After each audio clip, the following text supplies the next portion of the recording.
about money, the truth about it is, none of us are getting paid for this showcase. Just might be on TV, so I was like, I'll do it.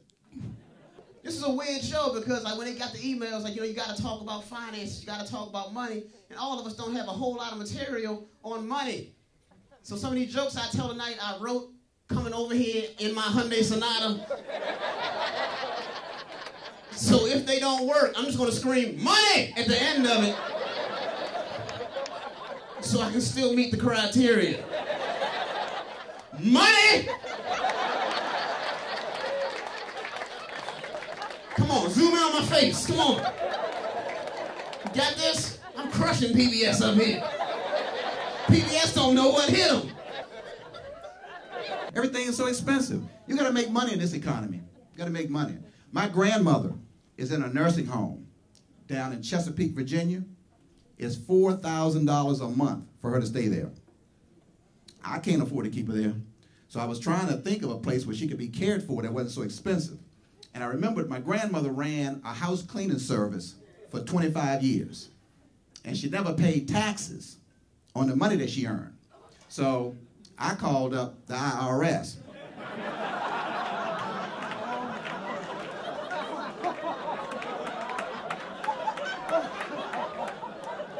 And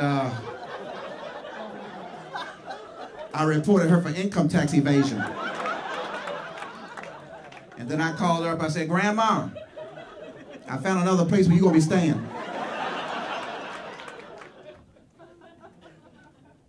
The one thing, I have a savings account, which a lot of people like, it's like the dumbest investment you get. What's wrong with the savings account? What's wrong with just having a simple interest? That's a fantastic investment, you know? Put your money in a savings. You know who didn't use savings accounts? Pirates. That's right.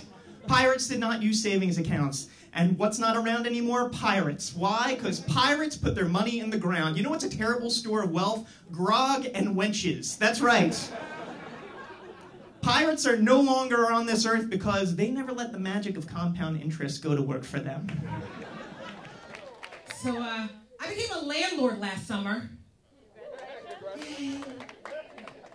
Rented out my condo with dreams of moving to New York and becoming a star. Winded up with a squatter who hasn't paid me in 7 months. Staging her own Occupy movement in my condo. I'm thinking I'm gonna drive up to DC and just like wait for her to leave for work and just mace her every day like the NYPD. Money! That's why I always went, like I told my wife, like, let's just give money for presents. She's like, that's a really lame present. I'm like, how is money ever a lame present? Have you ever given someone money and they're like, really? Really? Money? Really? You couldn't have bought me some isotoners or like blue blockers or something? You had to give me US currency that I could use to purchase anything I wanted. Lame. Like, no, it's not. It's a dandy gift. Just recently diversified my investment portfolio. I filled my gas tank up last week, and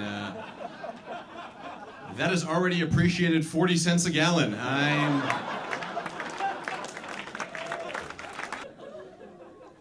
The economy's in bad shape. They're laying off, they're downsizing. They're laying off everywhere, even at the zoo. I went to the zoo, and the animals was laid off at the zoo. The monkeys was working a double shift over in the panda cage. I went to go see the pandas. There was a monkey. He dressed up like a panda. He's sitting in the cage talking about, I'm a panda. I said, you're not no panda. I just seen you over in the monkey cage.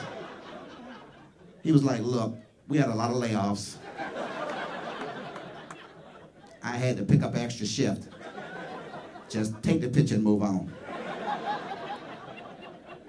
Let me know if you want to go see the zebras. Let me know. It's up to you, because I got to be here. I don't know. Fighting about money is it's a weird thing. We actually went to dinner for Valentine's Day, and we were sitting next to it was kind of cute. We were sitting next to another couple, and we were eavesdropping. Some people would call it sitting there in silence. I prefer to think of it as eavesdropping.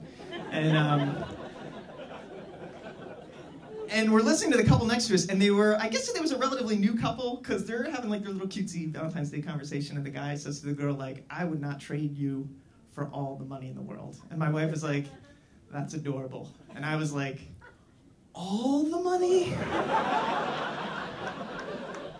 All the money. Some of the money, money, yeah, you're being romantic, but you gotta make that deal every time. I'm not saying she won't have her heart broken, but if you wanted to win her back, you would have a significant competitive advantage. Like my wife and I have retirement accounts, and they are on a linear decrease since 2008. Real excited about that. I have to look at it every month and just be so depressed. People are like, you just don't look at it. I'm like, yeah, that'll work.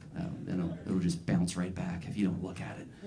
It's like, you'd be better off, like we could take all of our retirement money, my wife and I, go to the casino, and losing at slot play would be outperforming our portfolio. That's how bad it is. That would be a better decision. Actually, it's way better, because casinos give comps. Like, I would like to just call me up and be like, hey, Mr. Muma, hey, we have really been siphoning a lot of money out of your retirement account. Don't think we didn't notice. Here's what we want to do. I'm very proud to offer you not 1, but 2 free meals at the Sizzler. And that's for you, and we hope that you will let us continue to pillage from your retirement account. And thank you very much. And you can work at Walmart when you're 85. Yes. Money!